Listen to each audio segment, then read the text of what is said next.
अम्मा बाद अस्तगफिरुल्लाह ली व लकुम। તમામ તારીફ અને હમદો સનાને લાયક એ પાક પરવરદિગાર છે કે જેના જિક્ર કરવાથી આપણા દિલોને સુકૂન અને ઇત્મીનાન મળે છે। અલા બિઝિક્રિલ્લાહી તત્મઇન્નુલ કુલૂબ। દુરૂદ ઓ સલામ થાય મુહમ્મદ અને આલે મુહમ્મદ ઉપર।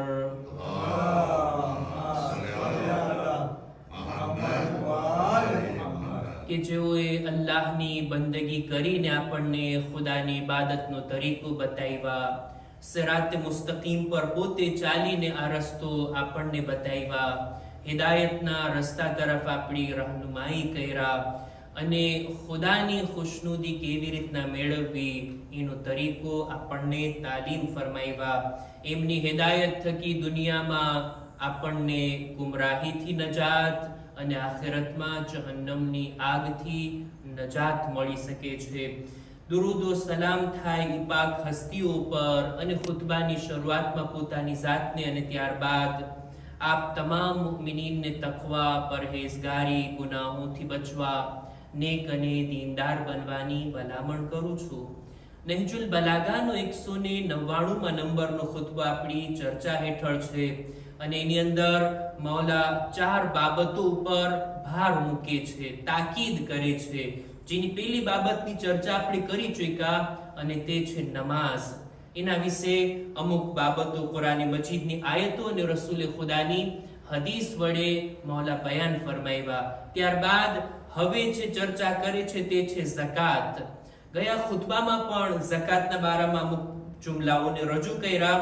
આજે વાતને આગળ વધારવા માંગુ છું।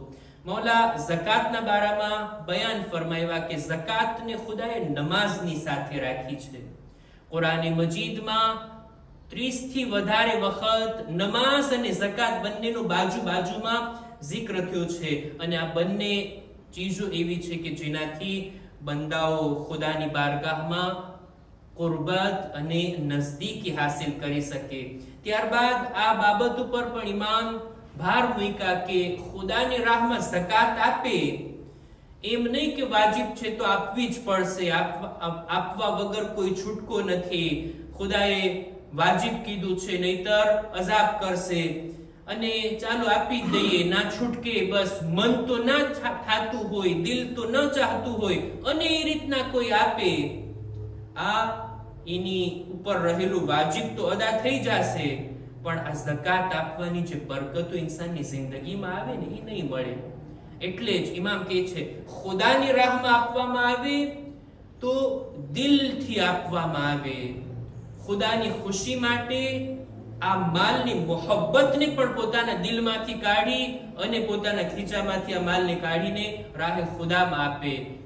પોતાના ખીચામાંથી, પોતાના ગલ્લામાંથી, પોતાના ખજાનામાંથી, પોતાની તિજોરીમાંથી તો માલ કાઢે, દિલથી ની મોહબ્બતને પણ કાઢે, એવી રીતના આપે। નહીતર માલ આપ્યા પછી માણસ અફસોસ કરતો રહે, આટલું બધું મેં આપી દીધું, આટલું બધું મારા માલમાંથી ઓછું થઈ ગયું, સામેવાળા ગરીબોનું તો કામ થઈ ગયું, હું મહેનત કર્યો, હું કમાણો અને એ બધા ખાય છે ના, આવા બધા વિચારોથી પણ પોતાના મગજને ખાલી રાખે। ઇમામ આ આદાબને બયાન કરે છે ઝકાત આપવાના। ત્યારબાદ આગળ ફરમાવે છે કે ફઇન્ન મન અઅતાહા ગૈરે તય્યબિન નફ્સ બિહા યરજુ બિહા મા હુવા અફવલ મિનહા ફહુવા જાહિલુન બિસુન્નાહ। કોઈ માણસ ઝકાતને આપે પણ દિલથી ના આપતો હોય, ખુદાની ખુશનુદીને માટે ના આપતો હોય, આ માલની મોહબ્બતથી દિલ ભરેલું છે, દિલથી આ માલ છૂટતો નથી અને એવી રીતના આપતો હોય અને ખુદાની બારગાહમાં એનાથી બહેતરની આશા ન રાખતો હોય, એવા માણસ મૌલા કે છે માણસ રસૂલની સુન્નતથી જાહિલ છે। રસૂલ કેવી રીતના આપતા, રસૂલે કેવી રીતના ઝકાત આપવાની તાલીમ આપી છે, રસૂલની સુન્નતથી આ માણસ અજાણ છે, જે આપી તો દે છે પણ દિલથી નથી આપતો। મગબૂનુલ અજર, એને પછી શું સવાબ મળશે, એને પછી ખુદાની બારગાહમાંથી શું અજર મળશે જો આ રીતના આપતું હોય। વાલુલ અમલી તવીલુન નદમ, આ માણસ ઈ છે કે કે જે પોતાના કામની અંદર ગુમરાહ થયો છે, અને આ માણસ છે કે જેને આપ્યું તો ખરા પણ એને કઈ મળવાનું નથી. કયામતના દિવસે અફસોસ કરતો રહેશે કે વાજિબ સમજીને વાજિબ અદા કરવા માટે મેં આપ્યું તો ખરા પણ મેં દિલથી નહોતું આપ્યું. કાશ દુનિયામાં જે હું રાય ખુદામાં આપતો બધું દિલથી આપતો હોત તો કયામતના દિવસે મને અફસોસ કરવાનો આ મોકો ના રહી જાત. ઇમામ આ અદબને પણ શીખાડે છે. જો ઝકાત આપવી, આપણે અર્થ કર્યા, ઝકાત એના વિશાળ અર્થમાં એક મોટા અર્થની અંદર લઈએ ને તો રાહે ખુદામાં જે કંઈ માલ આપવામાં આવે, જે કોઈ ચીજ આપવામાં આવે, જે કંઈ આપણી પાસે છે બીજા સાથે શેર અને પાર્તાજે કરવામાં આવે એને કહેવાય ઝકાત. અને ઝકાત આપવું મામૂલી વાત નથી, ખાસ કરીને માલની ઝકાત. આ ઝકાત આપવી તૌફીક જેને હોય, જેનું દિલ ચાલતું હોય ખુદાની રાહમાં માલ આપવામાં, ખરેખર પોતાને તૌફીક વાળો સમજે. તારીખની અંદર મળે છે રસૂલ ખુદાના એક સહાબી જેમનું નામ છે સઅલબા ઇબ્ન હાતિબ. બહુ નેક સહાબી, એટલા નેક કે હંમેશા મસ્જિદની અંદર રસૂલ ખુદાની પાછળ નમાઝ પઢતા, નમાઝે જમાતમાં ચોક્કસ એની હાજરી. તમે જો એટલા નેક કે દરેક નમાઝ, 5 ટાઈમની નમાઝ સમય ઉપર, મસ્જિદમાં, જમાત સાથે, પહેલી સફમાં રસૂલ ખુદાની સાથે અદા કરતા. આટલા નેક સહાબી, પણ ગરીબ, ફકીર, એની પાસે માલ દુનિયા નહોતો, બસ ખાતા પીતા માણસ હતા. એક દિવસ શું એમને વિચાર આવ્યો, રસૂલ પાસે આવીને દુઆ કરવાનું કહે છે, યા રસૂલલ્લાહ, મારા હકમાં દુઆ કરો, ખુદા મને માલ આપે, દૌલતથી મને નવાઝે. રસૂલ ખુદાને જવાબમાં કહે છે, કલીલુન તુઅદ્દી શુક્રહુ ખૈરુમ મિન કસીરિન લા તુતીકુહુ. તારી પાસે થોડુંક હોય એનો તું શુક્ર અદા કરતો હોય એમાં તારી ભલાઈ છે, એટલા બધા માલ કરતા કે જેનો શુક્ર અદા કરવાની તારામાં તાકાત નથી. ચાલ્યું જાય છે. થોડાક દિવસ બાદ વળી પાછું મગજમાં વિચાર આવ્યો, યા રસૂલલ્લાહ, દુઆ કરી દો ને, ખુદા માલ આપે, દૌલત જેવી નિમત મને અતા કરે. રસૂલ ખુદા ફરી પાછા એને સમજાવે છે, ભાઈ, હું તારા માટે આઈડિયલ અને નમૂનો નથી, મારી જિંદગી તારા માટે નમૂને અમલ નથી. હું અત્યારે જો મારા માટે દુઆ કરું ને તો આ મોટા મોટા પહાડ સોનાના થઈ જાય, મારી પાસે મોટા મોટા ખજાના અત્યારે તરત જ આવી જાય, પણ આ બધા માલની શું જરૂર છે? અલ્લાહની ઇબાદતની તૌફીક છે, આ દીનદારીની દૌલત તારી પાસે છે, એ શું ઊંચી વાત છે કે તારે દુનિયાનો માલ જોઈએ છે? ફરી પાછો ચાલ્યો જાય છે. ત્રીજી ફેરે જ્યારે આવે છે, હવે ઇસરાર કરે છે, પોતાના આ દુઆ કરવાના ઈરાદાને રસૂલની સામે વારંવાર બયાન, યા રસૂલલ્લાહ, તમે દુઆ તો કરી દો, ખુદા મને માલ આપશે તો હું નેક કામ કરીશ, ગરીબોની મદદ કરીશ, સગાવાલાઓ પર માલ ખર્ચ કરીશ, તમે દુઆ તો કરી દો. રસૂલે ખુદાએ જોયું કે ભાઈ આ મૂકવા વાળો નથી, આટલી વખત દુઆનું કીધું, રસૂલે ખુદાએ દુઆ કરી દીધી ના હકમાં. હવે જેને માલ વિશે રસૂલે ખુદાની દુઆ લાગે, સામાન્ય મૌલાના થોડી છે કે આપણને કહેતા હોય મૌલાના રિસ્કની દુઆ કરો, માલની દુઆ કરો. મૌલાના તો આટલી દુઆ કરે છે, કોઈના હકમાં કબૂલ થાય ને કોઈના હકમાં કબૂલ ના થાય, પણ રસૂલ જેના માટે માલની દુઆ કરી દે પછી તો શું કહેવું? ઈ જાય છે, જાનવર ખરીદે છે, ઘેટા બકરા ખરીદા, અને એવી બરકત થઈ એની અંદર કે આ જાનવરો વધવા લાગ્યા. એના પાસે જાનવરોની સંખ્યા એટલી વધી ગઈ, મસ્જિદથી દૂર રહેવા ચાલ્યો ગયો. પહેલા 5 વખતની જમાત નમાઝમાં હાજર થાતો, હવે દિવસમાં એક ફેર મસ્જિદે આવવાની તૌફીક. થોડાક દિવસોમાં તો એના જાનવરો એટલા વધી ગયા કે મદીનામાં નહોતો રહી શકતો, મદીનાની બહાર ગામડામાં જંગલમાં રહેવા જાય છે, અને આ પોતાના જાનવરોને સાચવે છે, એની સંભાળ રાખે છે.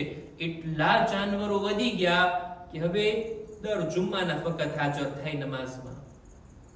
પહેલા જેવી તૌફીક હવે નથી રહી. રસૂલે ખુદા તપાસ કરે છે, સાલબા ક્યાં છે? સાલબા ઇબ્ન હાતિબ કેમ દેખાતો નથી? જવાબ મળે છે, ને જાનવરો એટલા છે કે બસ પોતાના કામની અંદર જ એ મશગુલ છે. ત્યારબાદ હવે તો એટલા જાનવરો વધી ગયા કે વર્ષમાં 2 જ ફેરે દેખાય. કઈ મુનાસિબત ઉપર? 2 ઈદની અંદર. પછી તો એ જોવાય ના મળતો. આટલો માલ વધી ગયો, આટલા જાનવરો વધી ગયા કે હવે મસ્જિદે આવવાની ને તૌફીક નથી. પહેલા તો રસૂલની પાછળ નમાઝ પઢતા. જ્યારે પણ કોઈ આયત નાઝિલ થઈ ડાયરેક્ટ રસૂલની જબાનથી આયતને સાંભળતા. કંઈ પણ રસૂલે ખુદા બયાન કરે તો રસૂલના મિંબરની નીચે બેસીને તરત બધું સાંભળી લેતા. આટલી મોટી તૌફીક હવે છીનવાઈ ગઈ. જો ખુદા કોઈને માલ આપે ને તો માલને ખમવાની તાકાત પણ આપે, એવી દુઆ કરવી જોઈએ. ખુદા માલ આપે ને તો સાથોસાથ માલની સાથે આપણે દુઆ કરવી જોઈએ જનાબે ખદીજા જેવું દિલ પણ આપે. નહીતર માલ વધી જાવ એ કઈ મોટી વાત નથી. ઘણા માલદાર છે દુનિયામાં, પણ બધા રાહે ખુદામાં, ખુદાની બંદગી કરવામાં આટલા સક્ષમ છે, આટલી તૌફીક છે ને. વિચારવું જોઈએ, મારી પાસે આટલી મશગુલિયત આવી ગઈ છે કે હું નમાઝે જુમાથી ગાફિલ થઈ જાઉં, હું નમાઝે જમાત એક ટાઈમ પણ શામિલ ના થાઉં, શિરકત ના કરું. આટલી બધી દુનિયાની મશગુલિયત. વિચાર કરવો જોઈએ. આવી બેતૌફીકી જે સાલબાને નસીબ થઈ, પેલા હતી તૌફીક છીનવાઈ ગઈ. ક્યાંક એવું તો નથી ને કે મારી જિંદગીમાં એવું થઈ ગયું હોય અઠવાડિયામાં કેટલી વખત હું જમાત નમાઝ પઢું છું કે ફક્ત જુમા જ લોકોને પોતાના દીદાર કરાવવા આવી જાઉં છું, અથવા તો વર્ષમાં ઈદની અંદર જ મને તૌફીક થતી હોય ઈદનો ચાંદ બનીને પ્રગટ થાવ મજમાની અંદર. ખરેખર આ વિચારવા જેવી બાબત છે. સાલબા આટલું દૂર થઈ ગયું, આટલી બેતૌફીકીના શામિલ હાલ થઈ, એવામાં ઝકાતની આયત નાઝિલ થઈ. અને આપણે બધા જાણીએ છીએ ઝકાત અમુક ચીજો ઉપર વાજિબ છે. એમાંથી આ ઘેટા બકરા ઉપર પણ, જાનવરો ઉપર પણ ઝકાત વાજિબ છે કે તમારી પાસે આટલી સંખ્યામાં જાનવર હોય તો આટલા રાહે ખુદામાં આપવાના હોય. રસૂલે ખુદાએ આ ઝકાતની આયત નાઝિલ થયા બાદ સાલબા પાસે માણસને મોકલો કે ભાઈ જાનવર ઉપર ઝકાત વાજિબ છે, તમે આ ઝકાતને ચૂકવો. સાલબા રસૂલે ખુદાના આ પૈગામને જ્યારે સાંભળ્યા, જ્યારે આ આયતને સાંભળ્યા કે ઝકાત આપવાની છે, ઝકાત ચૂકવવાની છે, આ મોકા ઉપર રસૂલના માણસને, રસૂલના પ્રતિનિધિને આ રીતના જવાબ આપે છે કે ભાઈ નમાઝનો હુકમ આવ્યો, અમે નમાઝ પઢ્યા, રોઝાનો હુકમ આવ્યો, રોઝા રાખ્યા. હવે આ અમે કમાવેલા માલમાંથી પણ એક હિસ્સો અમે આપીએ, અમે પે કરીએ. આ તો મારી કમાણી છે, હું આમાંથી નથી આપવાનો. આ તો ઓલા જે જંગમાં હારેલા લોકો જે રીતના ટેક્સ આપતા હોય એવી આ વાત થઈ ગઈ. અને આ રીતના ઝકાત આપવાનો જ ઇનકાર નથી કરતો, બલકે એમ કહે છે કે આ ઝકાત જેવી કોઈ ઇબાદત દીનમાં નથી. બહુ સખ્ત વાત કહેવાય ને. કોઈ માણસ ઝકાત મારે નથી આપવી, હા ખુદાએ વાજિબ કીધું, આયત નાઝિલ થઈ, હદીસ છે, રસૂલે કીધું, પણ મારે નથી આપવી, આ એક અલગ વાત. પણ કોઈ માણસ એવી રીતના દાવો કરે કે ના ઝકાત જેવી કોઈ ચીજ જ નથી દીનમાં, ખુદ ઝકાતનો ઇનકાર કરે, તો આ ચીજ ઇન્સાનને કુફર સુધી લઈ જાય છે. ઝકાત તો નથી આપતો, ઝકાત દીનમાં છે એને પણ નથી માનતો, અને આ જ હાલતની અંદર, આવી જ હાલતમાં ઈ દુનિયાથી જાય છે અને કુફરની મોતે જાય છે. રસૂલે જ્યારે સમાચાર મળ્યા ત્યારે 3 ફેરે કહે છે વાય થાય સાલબા ઉપર કે આ રીતના ઝકાત જેવી ઇબાદતનો ઇનકાર કરીને દુનિયાથી ગયો.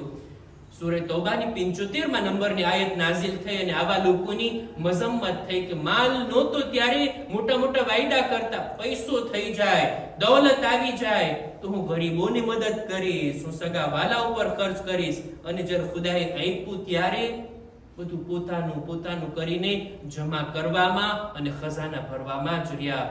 આ ઇબરતનાક વાક્યને ધ્યાનમાં રાખીએ. ખુદાએ જે હક આપણા માલમાં વાજિબ કીધો છે એને આપણે આપીએ, મુસ્તહબ રસ્તા ઉપર પણ ખર્ચ કરીએ, અને આપણા ખજાનામાંથી, આપણી તિજોરીમાંથી, આપણા ખીચામાંથી માલ આપીએ. એની પહેલા આ માલની મોહબ્બતને દિલમાંથી કાઢીએ. મૌલા ઈ બયાન કરવા માંગે છે. આ 199માં નંબરના ખુતબાને હજી આપણે કન્ટિન્યુ કરશું ઇન્શાઅલ્લાહ આવતા જુમાની અંદર. અહેકામ અને મસાઇલની અંદર મને લાગે છે કે આપણે એક ટોપિકની શરૂઆત કરીએ નમાઝે જુમાની અંદર, અને તે છે નમાઝે જમાઅતના મસાઇલ. નમાઝે જમાઅતમાં મોમિનીન શિરકત કરતા હોય, દૂરથી આવતા હોય, સમય પણ પોતાનો આપતા હોય કે અમુક રકાત, અમુક મિનિટ માટે તેઓ જમાતમાં શામિલ થાય અને જમાતની સાથે પોતાની નમાઝને અદા કરે અને જમાત નમાઝનો જે અજરો સવાબ ખુદાએ રાખ્યો છે એને મેળવી શકે. પણ ક્યારેક ગફલત થઈ જાય, અહેકામ અને મસાઇલથી અજાણ હોવાના લીધે આટલી દૂરથી આવ્યા બાદ પણ જો આપણી નમાઝ સહી ના થાય, આપણી નમાઝે જમાઅત બાતિલ થઈ જાય, તો પછી સવાબ મેળવવાના બદલે આપણે તો ગુનેહગાર બનીને અહીંયાથી ગયા. આપણી નમાઝ જ બરાબર ના થઈ અને અદા ના થઈ, જાણે કે આપણી નમાઝ કઝા થઈ ગઈ. તવજ્જુહ રાખવાની જરૂર છે. એક એક નમાઝી જે જમાત નમાઝમાં આવે ને પોતે રિસ્પોન્સિબલ છે, પોતે જવાબદાર છે, પોતે શ્યોર થઈ જાય કે હું જમાતમાં જોડાઈ ગયો, મારી નમાઝ જમાત સાથે સહી છે, અને એ રીતના એ નમાઝને અદા કરે. એમ નહીં કે મૌલાના ઉપર આપણે બધું થોપી દીધા છે, જેમ ને તેમ ગમે તેમ નમાઝ પડી બધું મૌલાના ઉપર ખુદા પાસે ચડાવી દેશે આપણી નમાઝ. એવું નથી ભાઈ. મૌલાનાનો ચહેરો કિબલા તરફ હોય, તમે બધા મૌલાનાની પાછળ નમાઝ પઢો છો. એક એક માણસની જવાબદારી છે. નમાઝે જમાઅતની અંદર સૌથી મહત્વની ચીજ જે આપણા શિયા, ઇસ્ના, અશરી, ફિqh અને મસાઇલની અંદર બયાન થઈ છે તે છે ઇત્તિસાલ, એટલે કનેક્શન. શું એવું બની શકે અહીંયા મારો મુસલ્લો છે, અહીંયા પેશ નમાઝ હોય, મામૂમ એમની પાછળ હોય અને કોઈ માણસ ખૂણાની અંદર ઊભો રહીને જમાત સાથે નમાઝ પઢે, આ બધી સફ ખાલી હોય, બધી જગ્યા ખાલી હોય, શું એની જમાત સાથે નમાઝ સહી કહેવાય? હરગીઝ નહીં. કનેક્શનની શરત છે. પેલા પેશ નમાઝ, એમની પાછળ મામૂમ, એમની આ બાજુ પેલી પેલી સફના મુમિનીન, એ બધાને કનેક્શન મળે, ત્યારબાદ બીજી સફ, ત્રીજી સફ, અને પછી 1000 લોકો કેમ ના હોય, બધાને કનેક્શન જ્યાં સુધી મળતું હોય એ લોકોની નમાઝ જમાત સહી છે.